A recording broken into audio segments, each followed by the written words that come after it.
dowladii mas'uulka ka ahayd ayaa xasuuqday waliba si bahalnimo ah wixii ka dhacay gobolka Shabeellada Hoose waa xaalad argagaxeeda leh inna lillahi wa inna ilaahi raaji'uun 22 qof ayaa hal goob lagu dilay in ka badanna waa lagu dhaawacay waliba dadka waa hal family waa hal reer oo kaliya qoys dhan ayaa waxa ka badbaaday kaliya hal gabar oo 4 jir ah inna lillahi wa inna ilaahi raaji'uun yaa dadka sida u xasuuqay yaa dhibaatadan u geystay yaa weeye cidda sidaan u gashay dadkan masaakiinta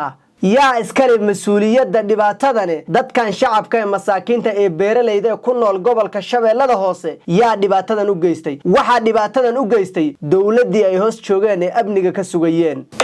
ilaaha qismaan san cadaalad bay jirto dadka meel ay joogaan waa loo geeyay haloogu tago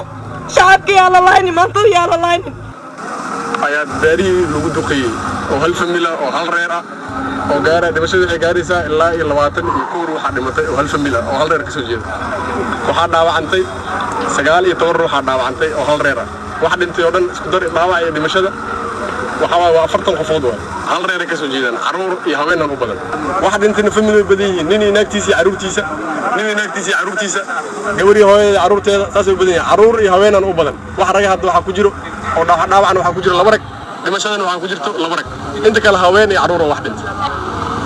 والله ديارة ما تقيس أنا ديارة ما تقيسي واحد يقيس ديارة واي ما هن مدفعنا ما هن هوية ما هن واحد يقيس ديارة واي واحد أمودنا واي جور أو نجير أو أفر الجرأة أياك فكرت لأنه حاجة فكرت هالجورك فكرتي مركا أنا واحد أدور على كرنا معها أنا وانا حسوقي وحنا حسوق الدولة أنا حسوقي ديارة دي أي عابنا أنا حسوقي عيد كلام أنا حسوقي أنا محان والله نحسان مع تذكير والله نحسان maxaad anaga noo laynaysaan maxaad dadka naga u laynaysaan ayay ku andacoonayaan diyaaradaha Mareykanka ee caawiya dawladdeena Soomaaliya ayaa dadkan rayadka ee masaakiinta ee shacabka gumaaday oo waliba askaaxda ka dhigay ma ahan markii ugu horeysay ee diyaaradaha ajnabiga ee qalaad ay dad Soomaaliyeed sidan u laayaan arrintan waa arrin marar badan dhacday oo marar badan soo laabatay dadkuna waxay ku qabaan dhibaato fara badan tani waa xasuuq reer qura in laga dilay 21 qof in ka badan laga dhaawaco waa dhibaato inteeda leeg waa murugo iyo uur ku taalo ay dareemayaan dadkii dhibaatadan ay ku dhacday sidoo kale dhammaan dadka Soomaaliyeedna ay la damqanayaan ayaguna arrinkani hadaba waa dhacday kas iyo kama waxa u dhacdayba way dhacday oo dhibaato badan ayaa dadka loo geystay maadaama dadka dhibaatada loo geystay ee dhibaatadani ay dhacday markay arrin dhacdo maxay u dhacday lama yiraahdo waxa la yiraahdo maxaynu ka qabanaa dawladda Soomaaliya maxaa kala gudboon arrinkan inay ka qabato waxa kala gudboon dhowr qodobka koowaad waxa weeye in dadkii dhibaatada ay gaadhay ay u tagto u tacsiyeyso dhibka la qaybsato waa qodobka labaad waxa weeye in ay bixiso duugtii dadkii meesha ku baabaay dadkii meesha lagu laayay duugtoodii waa inay bixiso dawladda sidoo kale dadka dhaawaca isbitaalada jiifa waa in dawladda ay daaweyso oo mas'uuliyadeeda ay dhabar ka saarato wixii dalka gudihiisa wax looga qaban karana in dalka gudihiisa lagu daaweeyo waxaana dalka gudihiisa wax looga qaban karayna in la qaado oo dibadaha la geeyo si loogu helo caafimaad iyo gargaar degdeg ah sidoo kale dawladda waxa ku waajib ah in ay bixiso dadka la laayay diyadeeda ay bixiso hadii ayada ay bixin lahayd iyo hadii ay ka soo qaadi lahayd dawladda Mareykanka ee dhibaatadan u geysatay dadka Soomaaliyeed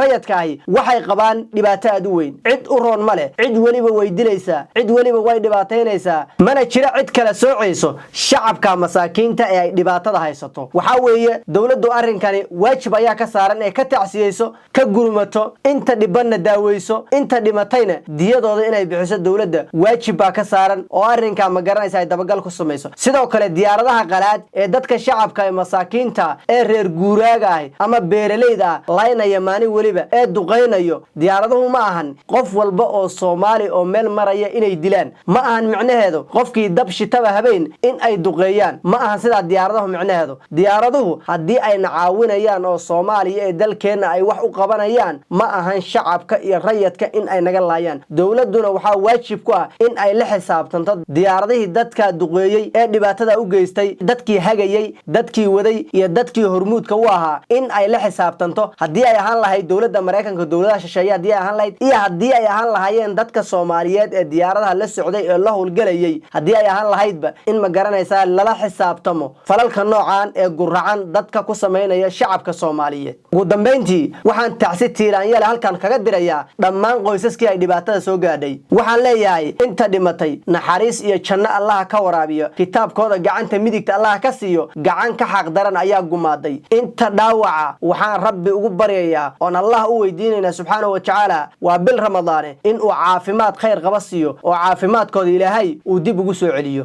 inta dadka eheladooda ayaguna qalbiga dhaawaca ka dareemayo waxaan leenahay qalbiga Allah idin bogsiyo haddii aynu nahay ummadda Soomaaliyeed xanuunka iyo dhaawacu wuuna wada taabanaya waan in la dareemayna Ilaahay subhanahu wa ta'ala waxaan idin weydiinayaa in uu badal khayr qaba idin siiyo insha Allah ta'ala